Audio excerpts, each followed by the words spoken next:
Wellington needs a champion. We've got some major challenges ahead of us. If you look at what our city needs to do over the next few years, it's clear that we're going to need someone who will fight for our share of investment.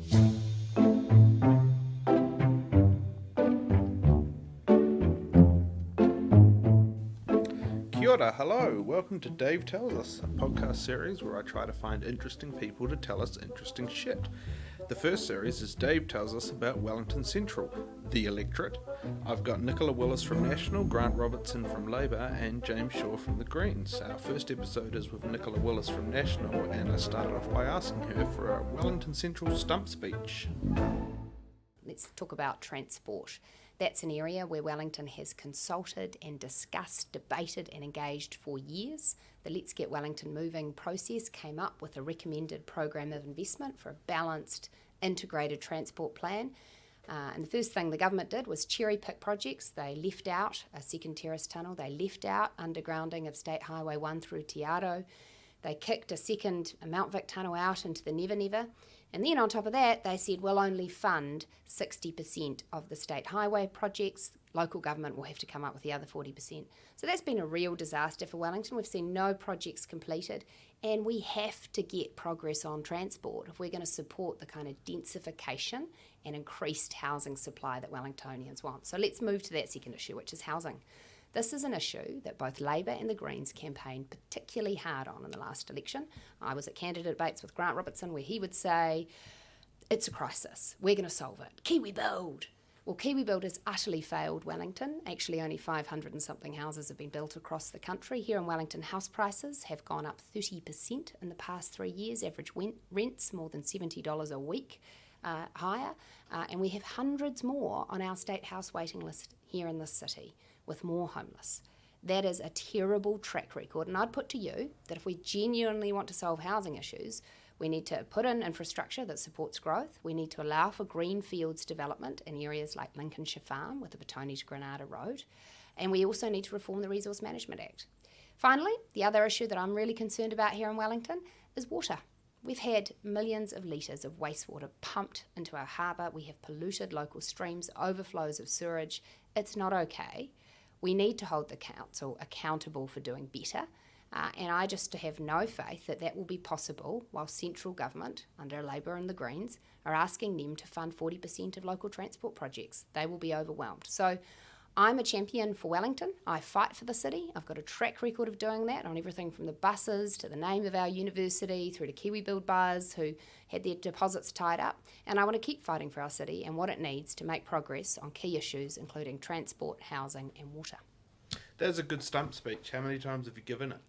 Oh, at least half a dozen times. There's been a lot of candidate debates and there's a lot more to come. So if you cited Wellington house prices going up by 70% as a failing of the 30%. Labour-led, 30% by the Labour-led government, do you think house prices should go down? What I think is a failing is Labour promising to solve something that they not only haven't made the progress they promised, but they've actually made no progress on. It's actually got worse. That's the failure. What I ask Wellingtonians to remember when they go to the ballot box is last time this group of people made big promises to you, they did not deliver. So measure their promises against their track record. That's all I ask people to do. And their solution, Kiwi Build, well, those two words never even pass Grant Robertson's lips anymore. You don't hear him say Kiwi Build because it was an utter failure. And I think that's almost a fraud to talk about a policy as being the solution and then to run away from it, realising that it's a disaster. Because I was the boring person in the corner at the last election campaign saying, Grant says he's going to solve this with Kiwi Build. Let me tell you, it won't work. It will fail. And so it is. So you can understand, Dave, why I'm a bit frustrated. Oh, absolutely. But one of the problems you've got is that I teach media training to people, and one of the things I teach is the pivot, which is if you get confronted with a question you don't want to answer, you give a verbal tick to begin with, and then you launch into your own key messaging. Right. And what I actually said was, you said that the house prices increasing by 30% was a failing. Does that mean you think house prices should go down? What I think they need to be is more affordable for working people, which is to say, in relation to wages, to incomes, house prices need to be more affordable. We can't be stuck in an endless cycle where the multiple of, the average house price Yeah. is multiples more than the average wage. So over time, you want those two things to come closer together.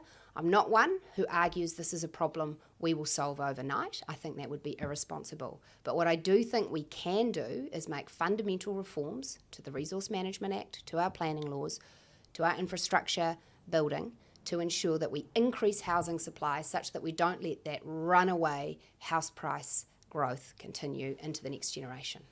Talking about transport, Yeah. you ran a fairly compelling campaign called Double the Tunnel, and we've talked about this in the past. My problem is that those two words don't rhyme, and that always agitated me. And I even suggested to you, you could go with Drill the Hill Fill. Yes. You did not take me up on that. Yes. Why did you not go with a rhyming slogan? Well, Drill the Hill Phil has some strength to it, but it implies that Phil Twyford will be the Transport Minister into the future, and I'm simply not prepared to accept that. And also that he's and capable Drill of the Hill drilling. Bish just doesn't rhyme either. So then we're left with Double the Tunnel. Double the Tunnel has caught on. I have people raise it with me. I have people say to me, "You're the Double the Tunnel woman," and I tell you what. People like it, but I want people to be aware that it's actually a symbol for something bigger, which is it's not just about duplicating the Mount Vic Tunnel, it's about getting on with the transport projects that Wellingtonians have had delayed for decades. The Mount Vic Tunnel started off as a campaign in the 60s, and here we are still talking about it. Double the Tunnel is one project for us. We also want to widen Ruahine Street and Wellington Road. We want to sort out congestion at the Basin Reserve. We think let's just be serious and underground State Highway 1 through Te Aro along Caro Drive. Let's duplicate the Terrace Tunnel and let's put in modern bus rapid transit from the railway station to the airport and do bus priority measures around the city so that if you want to catch a bus, it turns up on time and it's reliable. Okay, so part of these podcasts, I've asked the other candidates to submit their questions that they would like me to ask you. And both James and Grant have given me questions that pertain to Wellington Transport. It's not like them to be on exactly the same page. It's not. But, so I'll give you James's question first, which is, it's a very finite question, and you'll see what I mean by that when I ask it. So Yeah. I'll be interested to know if you even can answer it. James said, how many more cars will come into Wellington if we build all the roads through the city that you're arguing for? Well, you're right. I don't have a number to give you, You but can't I will. really say 7. But I will address his question, which is he's making this argument that more roads equals more cars. Induced congestion. So yes. what I would say to that is actually Wellington is going to have more cars regardless of whether or not we build more roads. And I'll tell you why. First of all, Transmission Gully will one day be completed, hopefully under a national-led government, because Labor haven't been so good at making progress on it. But when it is completed, a lot more cars will be coming into the city. But we also, in this region, need to bring on, as I was saying earlier, more housing around the region. We won't just solve Wellington City's housing issues by building houses in the city. Areas like Lincolnshire Farm between Petone and Granada, if we build a road there, there'll be more houses and people there will be wanting to work in the city. I want this to be a growing, vibrant city, and that involves people coming from Lower Hutt, Remutaka, Mana, into the city to work, to play, to study. So that is the reality, and that is what all the transport forecasters say as they predict a growing Wellington. And the question is, how do we help people get around? I agree with James that public transport, modern public transport, is a very important part of it, and I agree that we need to have solutions for active transport modes, so it's easy to walk, it's easy to cycle, and actually undergrounding State Highway 1 through Te Aro really helps with that. But roads are also part of our future. They take buses, they take cars, and let's make lots of those cars electric. Okay, so... More. I mean, the answer to James's question is more. There will be more. I'm also interested, though we could litigate housing forever, you keep wanting to shift the burden to other electorates, I noticed. Like your Lincolnshire Farm example is obviously not in the Wellington Central electorate, talking about Remutaka, talking about the Hutt Valley. Are you just trying to make it someone else's problem? Absolutely not. So are you pro-densification? I think we need to go both up and out. Okay, so Grant's question, it involves your colleague Paul Goldsmith and his recent failings. He said National's current economic plan requires more than $10 billion out of the National Land Transport Fund. How will that be achieved without cutting projects like Let's Get Wellington Moving?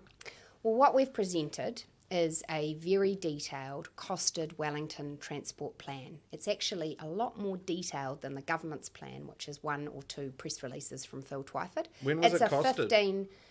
It was costed, we released that plan about 2 months ago. So this is before preview, when a whole lot of figures changed, which your party didn't quite keep tabs on. Let me finish the answer though, because the plan is very detailed. It's at least 15 pages long. I really encourage people to go and have a look at it, because we go through project by project, we cost how much they will be, and we make commitments in writing, in detail, about what we will fund and over what time period. We've laid that out for Wellington, and I just put this to Grant. I'd say I fought to make sure we got our fair share of transport investment out of National's $31 billion transport plan. I believe strongly that Wellington needs this investment, and I won't do what he's done and sit by while the Cabinet make decisions that let Wellington get less than its fair share. I believe strongly that we can fund it. Chris Bishop, my colleague, the transport spokesperson, assures me that the muck that Grant Robertson's trying to rake around somehow taking money from the road fund to put into roads is somehow a problem. Well, actually, it does all add up. And with Chris Bishop as Transport Minister and me in a National-led cabinet, we will get transport done in Wellington. Okay, so on polling, and there was a poll out last night just to date this interview, which had you guys 21 points behind Labour, and it had you plus ACT 21 points behind Labour plus Greens. It's odds on that there's going to be a Labour-led government. Why would Wellington Central want an MP who represents them from the opposition? Well, I think I've had first of all, I'd like to say that I still think there's a good chance that we will be able to lead the government. Yeah. There's a big group of undecided voters. We've seen a very volatile electorate.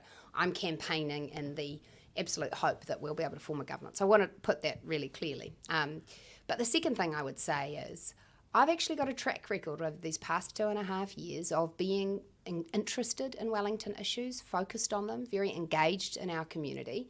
And where I have seen that a central government voice can be of value, I have added it. And I simply say that being a voice that is free to do that is important, and I haven't seen the same commitment from others, and I want to continue that role. Who do you think is the more effective Mayor of Wellington, Andy Foster or Mittens the cat? Well, Mittens is a beautiful boy, and Andy Foster is doing his very best. He is trying his best. A lot of people say that you do a very good impression of the Prime Minister. I'm not sure that that is accurate, so much as I have helped do debate prep for it from time to time. And when I do that, the focus is much more on the content of what would be said than any impression. Talk us through how the Prime Minister thinks, like what you'd have to ask her about that, Dave. Yeah, but when I can't give you insights into that beyond anything you can observe for yourself. So for the recent debate between your leader, Judith Collins, and the Prime Minister, were you the Prime Minister for that rehearsal? I was one of many people in our team. We're really lucky. We've got fantastic MPs, fantastic staff members who are able to support the leader, make sure she has the information she needs, and answer her questions and help her prepare. And so I wouldn't want to overstate my role in that, except to say that I'm one of several people who wanted to help her. Why are you in the National Party?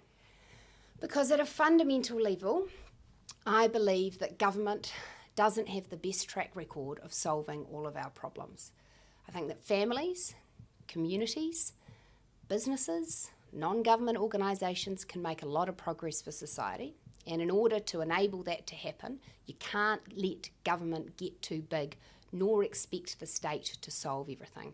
I'm fundamentally optimistic about the power of individuals, with the right assistance, to shape their own lives when given personal responsibility and reward for their efforts. I think people can make huge strides for themselves. And so, to me, the principles of the National Party, which are fundamentally about entrepreneurialism, reward for achievement, backing hard work, strong families, strong communities, appeal to me. Okay. And I want to see them furthered. I think fundamentally those are New Zealand's values. When we've been at our most successful, we've had those values to the fore. Do you think those values are still true in a COVID world where big government keeps on getting bigger and both parties, major parties, seem to have reached a consensus on that? I think government has a really important role when we're in a recessionary conditions.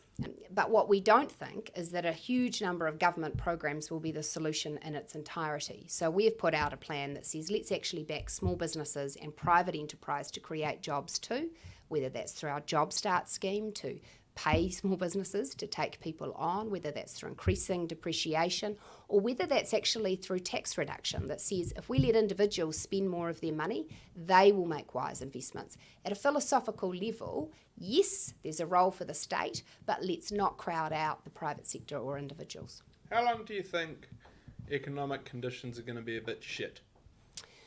Well, if I had the answer to that question, I would be a very valuable seer and I would have a crystal ball.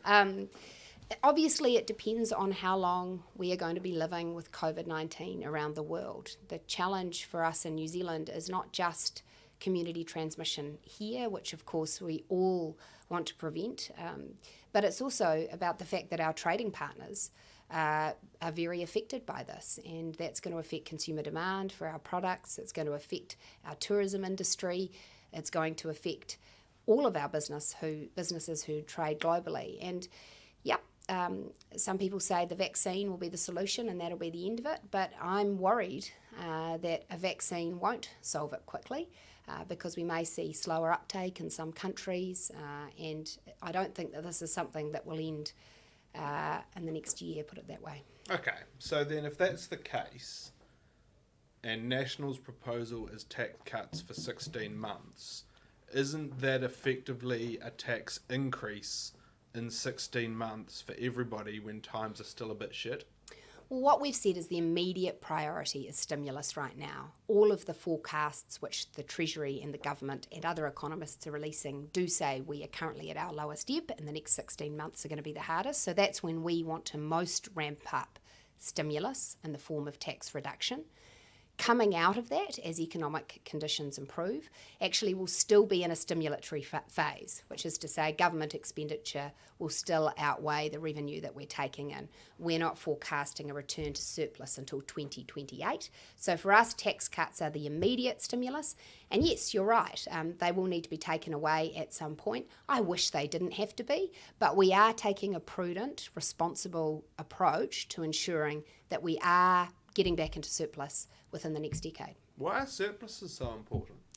Because ultimately, if we don't start paying down the debt that we're taking on now, then my kids, your kids, and actually our grandkids are going to be faced with such enormous levels of debt in this country that if there's another massive Wellington earthquake or a huge event, New Zealand could be at risk of not being able to source the funds globally. We need to recover effectively from that. We could be putting a future generation at risk of having to run austerity measures that you and I would abhor. Okay, so if we're so concerned about what we're going to be leaving behind our children and our grandchildren, why is your party so crap on climate change? Well, I don't think we are. I would remind you that we made the decision to support the Zero Carbon Act. And we did so even though there were significant sectors of our supporters, of the community, who opposed that legislation. And what we said was, we think that in the medium term, New Zealand must reduce our emissions. We must contribute to global efforts to reduce emissions, and we must be responsible global citizens on climate change. We think some independence in the advice about how we achieve that is useful. An independent climate change commission is a good idea. But you made it non-binding. What we said was let's make sure that this legislation still takes into account our broader role as a country that feeds the world. So one of the areas we were really careful to emphasise was that it will not help the world or global climate change if all we do is make the cost of farming so high here that people end up buying their meat from the US or China. Because I tell you what, I've visited farms in China and they are a lot worse for the climate and for the environment than farms here. So what we do need to do is preserve our role as global food producers, as sustainable food producers. But don't get me wrong, double down on investing heavily in research, science, technology to come up with on-farm solutions, but do this in a way that's pragmatic and truly global. You once sent me flowers. That's right. Do you want to tell that story? I think what I would say about that is that I cut you off, you said, in my car, which embarrassed me twice, which embarrassed me a lot. I wasn't aware that I'd done it, which I know potentially makes it even worse. But rather than question you and say, no, I think you're just being mean, I looked myself in the mirror and I went, actually, I know I'm not a very excellent driver. It is one of the areas I need to work on in this life. It's possible that I cut Dave off and that would have really ruined his morning. I'm lucky that he hasn't gone straight to Twitter with this. I will send him some flowers. So I did go straight to Twitter, but I didn't name you. I said that if you're going to be an MP with your face on the side of your car, it would pay not to cut people off twice in quick succession. And I got a very panicked message from Bish, who thought that it was him. Which I think just goes to speak to his own confidence in his own driving. I think as an MP with your face on your car, you do know that any time you muck up, knowingly or unknowingly, someone will have noticed. And it is, I think, why some of my senior colleagues don't drive branded cars anymore, because you'll appreciate from your own driving that it's hard to go a whole year without a mistake or two. Yes. All right. You told a story on your News Hub profile about ripping out your tear duct on a trampoline while trying to do a double backflip. Is that actually just an excuse because right-wing people can't cry? I can assure you I can cry. But do you know what was so interesting about that? Was after I made that comment on News Hub, because I talked about the fact that as a young person I was interested in gymnastics and surfing, the hate that I got in response from trolls online talking about how could that heifer of a woman, that fat woman, ever have been a gymnast, ever have surfed. Oh, I don't think so. That sounds like she's made it up. I just want to assure people that no matter what your body type, you're capable of cartwheels, you are capable of surfing, and certainly I am capable of those things. Good on you. People, don't be arseholes online. It's a fairly good rule to stand by. That's right. All right. You were one of Todd Muller's numbers people during the coup. Alongside your Release the Letter friend, Chris Bishop. When that leadership went a little awry, did you think you were screwed? My immediate concern when Todd resigned was, of course, for him. Obviously. He's someone I have known since we worked together at Fonterra some years ago. Primarily, I, to this day, see him as a good dad and a good husband, and the thought that the experience of leadership had left him so broken was devastating to me, not only because of my friend being in such pain, but also because I did feel that I'd missed it, that I didn't know he was suffering so badly. And I think any of us who've had that experience of having a friend or colleague experiencing significant mental health challenges without us knowing and without us feeling that we've done everything we could have, it's not a great feeling. Okay, so once you'd gone past those not great feelings and thoughts turned to your own career, did you kind of go, uh-oh, I kind of put all my eggs in that Muller basket? Look, I'm a big believer that the way the National Party works is that we are fundamentally a meritocracy. We are about our team putting forward policies that we think New Zealand needs and working together to get those messages out across communities across the country. I'm confident that I play an important role in that and contributing to policy discussions in caucus, coming up with new ideas, advocating here in Wellington, putting forward views, and I trust that my colleagues want me to continue doing that. Okay. In your maiden speech, you talked about your great-great-grandfather, who was an MP for what was then Wanganui, and voted yes on women getting the vote in 1893. And you said that you followed in his feminist footsteps. What is feminism? Well, first of all, thank you for the flattery of having read my maiden speech. That's very sweet. For me, feminism is saying that women deserve the same rights and opportunities as men, and that in our history they have not had those, and so we need to be careful to ensure they are upheld, protected, and occasionally fought for.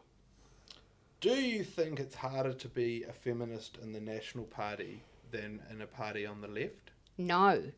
In fact, I'd almost go the other way and say that because National is a party that very much has its traditions and its values rooted in equal opportunity and meritocracy, we've got a great history of women succeeding, whether it's Jenny Shipley, whether it's Ruth Richardson. You can argue with their politics, but men in their party put them on pedestals. The former Prime Minister and leader of the National Party, Sir John Key, who you worked for as a senior advisor, did get himself into a spot of bother around pulling people's ponytails, and the Minister of Women at the time, Minister Louise Upston, didn't speak out, didn't criticise, had earlier denied even being a feminist. In fact, your current leader, Judith Collins, was the only person from National to speak out. Now, I know this was before your time in Parliament, so you get a pass on this. But what is that the behaviour of a party of feminists? Look, what I would say about that story and everything that went on with it was that I think all of us have at times done things that we reflect on and can see were silly or stupid. And I judge John Key by my experiences with him. Sir John Key, thank you. Which were that he was absolutely a feminist in the sense that he was wonderful to work for as a woman. He treated women very well. He had utmost respect for women, and he carved paths for people around him, whether that was for Paula Bennett, whether that was for me, whether that was for other members of his staff. And so I take people as I find them. And I found him to be incredibly enabling. I'm going to have to call shenanigans on this because so there were plenty of people who would say that my own personal dealings with Harvey Weinstein, he was a really amicable fellow, and so it's that. Oh, come on, that is really unfair to make any analogy no, between Harvey Weinstein and Sir John Key. No, I'm not at all for a second saying well, I'm not buying into that. Yeah, no, absolutely not, and that's not what I'm saying. What I'm saying is that our own personal experiences of an individual should not necessarily be relied on to be the sole judge of their character, right? Yeah. It's the whole believe them movement that came about. Yeah. And so you say to me, I say, John Key pulled some ponytails, that doesn't seem terribly feminist. You say to me, yes, but my experience with him was that he was very pro-female. Yeah. I don't buy that as being a necessarily good answer to what I put to you. Well, let me be clear. I'm not making excuses for John Key to have pulled someone's ponytail. Sir John Key to have pulled someone's ponytail. And actually, I think if he was sitting here and you asked him about it, he'd be pretty clear that he regretted it. So the point that I'm making is that in terms of that behaviour, I don't think that it means that everything that John Key did in his tenure as Prime Minister was anti-feminist. I don't accept that. Yeah, no, okay. Do you think it's hard to be a feminist in the National Party when your party is opposed to things that would be of more benefit to women? So I just completely don't accept that. Okay, so let's, for a start, talk about Sue Moroney's bill that she tried to get passed to extend paid parental leave, which is a bill that ultimately favours women more than it does men. But wouldn't it be great if more men took parental leave? Absolutely. As an aside. Yeah, 100%. But let's keep going. And look, I support your guys' policy around splitting that. I think that's a really good idea. But that's not the point here. You guys are also opposed to the extension of sick leave, which again is a policy that tends to benefit women more because often they are the primary caregiver for children, and if children are sick, they are the ones that take their sick leave to stay home with them. So how does that marry up with being the party of feminists? Well, so taking those examples, with paid parental leave, we were very clear at the time, Bill English was clear as Finance Minister, that it was a policy that we wanted to implement in time, but we wanted to do so when we believed it was fiscally affordable. And actually, when we returned to surplus, you saw National then campaign in the 2017 election on extending paid parental leave. So it's not that we've opposed these policies, it's that we do take an approach that says that being fiscally careful is important, and that has always been a priority for us because we believe that benefits men and women. And I'd actually say that approach applies across a number of policies where, yep, you can argue if you wish to that something may be better for women right now, but we in all of our policies try and take a balanced approach to say, well, if we do that, what are the consequences elsewhere? What is the opportunity cost for that policy? And what impact will that have on families across the country, or on communities and individuals? And I feel very comfortable in my feminism in the National Party that there are many people who speak up for the perspective of women, for the impact policies will have on women, and that we put forward policies that demonstrate that. I'd put to you the first 1,000 days policy we put out in this election campaign. It hasn't had as much attention as it should deserve, because what it says is we accept the argument and the evidence that's now built up that if we invest in the first 1,000 days of a child's life, that will have a huge payoff in that individual's life, but also for taxpayers over their life course. So we've said that actually starts with mothers. We're going to guarantee them a 3-day natal stay, 3-day stay after giving birth. And then it starts with parents, and we're going to ensure that every family, no matter their circumstances, has access towards $3,000 worth of support services.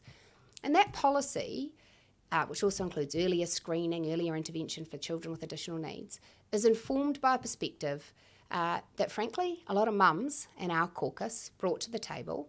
But I tell you what, the men in our caucus are also champions for it, because they too, many of them are parents, or even if they're not parents, can see the value of investing early. Isn't, though, a lot of that scheme just a new voucher system that you guys have been spending decades trying to implement, and it's sort of a slight privatisation by stealth of a lot of these services? No, whenever we come up with something great, people have to find some way of disliking it. And that's politics. But I tell you what, we've said we will keep all of the universal entitlements that are there, except for the Family Start payment, which we say should be means tested in the first year. So we're not taking away the Plunkett program or the other programs there. We're saying there needs to be more, because too many parents that we speak to have had the situation where they can't get access to a lactation consultant. They can't get access to someone to come and teach them how to get their baby to sleep. Or they don't go to play centre, or they don't go to somewhere because there are actually financial reasons why they can't afford it. And we've said, let's get that out of the way. Let's give them some money, but let's not dictate what people spend that on. It would be quite wrong for me to say, well, everyone gets a $500 lactation voucher when some people don't want to breastfeed. So allowing some choice in how people access parenting support services is entirely appropriate. So why then are you guys, National, really focused around controlling how beneficiaries spend their benefit?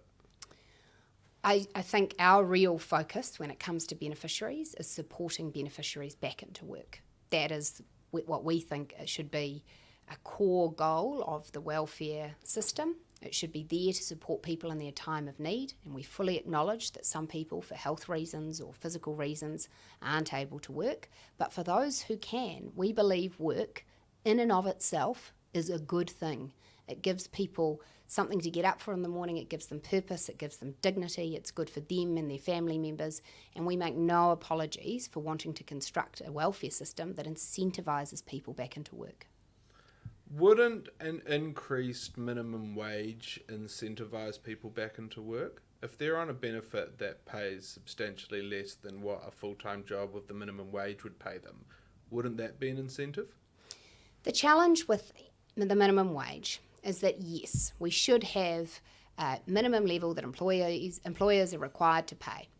But if we lift that level too high, too fast, what we can do is kill off jobs. And that is always National's concern, is about striking the right balance so that small business owners and large business owners don't say, well, on the margin, it costs so much to take on an additional employee now that instead we'll invest in a computer. or we'll restructure so we don't need so many staff, or we won't expand because we can't afford it. And as I said earlier, our focus is on jobs, is on creating work. And so when it comes to the minimum wage, the conversation that we have there, the debate there, is about how do you strike that correct balance. Again, going back to your maiden speech, you talked glowingly of the heroes of New Zealand. And there was one bit in there that stuck out for me. You talked about the student who holds down 2 part-time jobs being a hero. Mm-hmm. And I thought, that's a bit fucked, because that person is a student and they have 2 jobs on top of that. Why is that a good thing? Isn't life for living? And aren't you effectively saying that it's too expensive for a student to just be a student, or for a student to just be a student with 1 part-time job? You think that it's heroic for a student to hold down 2 part-time jobs? Well, maybe the part-time job is that on Saturday, 2 part-time jobs. So on Saturday night, they're a glassy at a bar in town, and on Monday morning, they do letter sorting at an accountancy firm in town. And I know lots of students who have arrangements like that, where they do something on the weekend, something during the week. They do a few hours here, a few hours there. They babysit for that family. They clean for that family. And I do think that's fantastic, because it is about saying, well, I'm prepared to work hard to contribute to my education that I'm getting. But I tell you what, that work record they get is also really valuable. And that ability to contribute to the community while studying, I think, is a positive thing. And I do say to students, don't regret that you have a part-time job. Don't worry about it, because actually when people look at your CV, they'll see that you've got a work history where you've successfully juggled study and working, and that is a positive thing. I wouldn't say every student has to do it, but when I see students doing it, I think it's really positive. Okay, you said again, final question from your maiden speech. You said, I think the members opposite have good hearts. Their ideas are occasionally a bit mad or naive, but I want the chance to talk them round from time to time. What's a good example of a mad or naive idea from the government? Kiwi Build? Oh yeah, I don't want to hear this speech again. Well, so you asked me for an example. It's a screaming one, isn't it? Well, where it was pretty naive. And it was a bit mad. I think it's a good idea. They just struggled with the execution a wee bit, which I think is possibly a metaphor for the last 3 years of government. When Julianne Genter did release the letter, were you... She didn't release the letter, Dave. Well, She still hasn't released the letter. She can release the letter. Could you ask James whether he would release the letter? So I'll take note of that. But the Ombudsman said that they were not obliged to release the letter. And I understand that the major reason they didn't want to release the letter is set a precedent for future OIA requests, which I think is very fair. And so they did release that summary of the letter, which was really benign.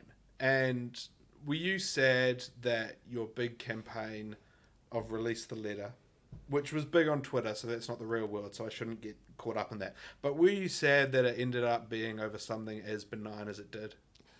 What that episode proved was exactly what Wellingtonians suspected, which was that all of the official advice and expert advice had recommended getting on with the Mount Vic Tunnel no later than 2024, have it underway. Something weird changed between the recommended program of investment hitting Cabinet and then the final package coming out, in which it's been delayed till 2029 or later.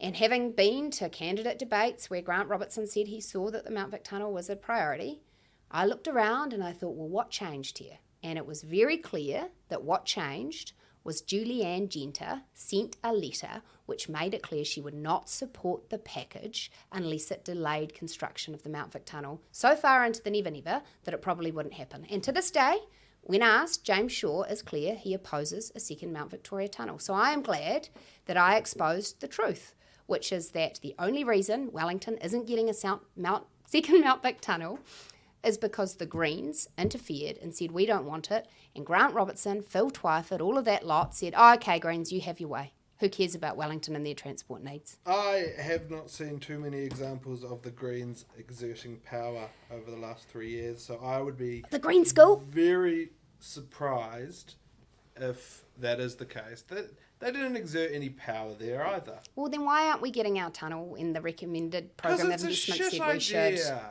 Oh, it's not. I'm really captivated by your insistence on listening to the expert advice, because I'm really looking forward to National adopting the welfare expert advisory group's recommendation of increasing benefits by 40%, and I'm really looking forward to National adopting the justice reform expert advice, which almost reached prison abolition stage, but I just don't think that you guys will be adopting their advice. So it seems there is some cherry picking around what advice you do think should be listened to and shouldn't. And look, I will say, Labor did exactly the same thing, set up a whole bunch of expert groups, and then adopted like 2% of what was recommended. So not just you guys. So you make a fair point and an unfair point. The fair point you make is that absolutely politicians do and should reserve the right to make decisions they believe are in the national interest that sometimes won't be the same as what officials say. And I absolutely agree with that.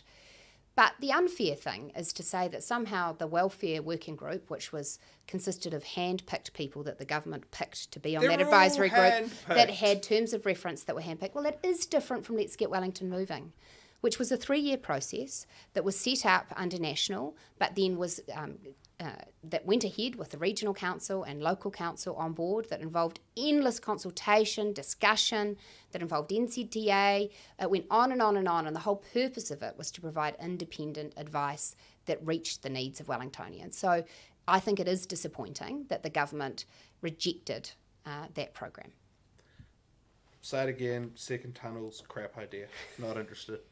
Also, I live on the opposite side of the city, so that may be making my position you should go and biased. talk to people in Hataitai and Miramar Yeah, about it. No, I'm sure that some people are very pro. Or anyone who has to take their kids to sport in the weekend. All right, well, that's all I have. Is there any last pitch, anything I've left out that you wanted to say that you just want to throw out into the ether? Well, I would throw out into the ether that, as I said at the beginning, Wellington does have big challenges ahead of it. And my concern is that over the past 3 years, we haven't seen much progress on them. And you really do have to ask yourself, if you're a voter in Wellington Central, do I really believe that if I vote for Labour and the Greens, that anything is going to change, that anything will be fundamentally different in the next 3?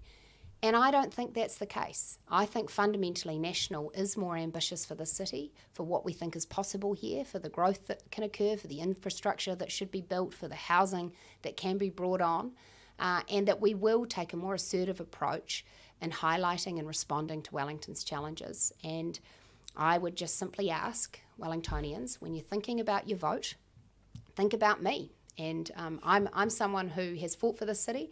I'd ask you to vote for me, but most importantly, if you only want to give one vote my way, please make it your party vote, because that's the vote that will determine the shape of the next government, and a national-led government can deliver for Wellington. Kia ora. That was the spectacularly on-message Nicola Willis with a little helpful lesson on MMP right at the end. Episode 2 is available now, and it is with the Greens' James Shaw.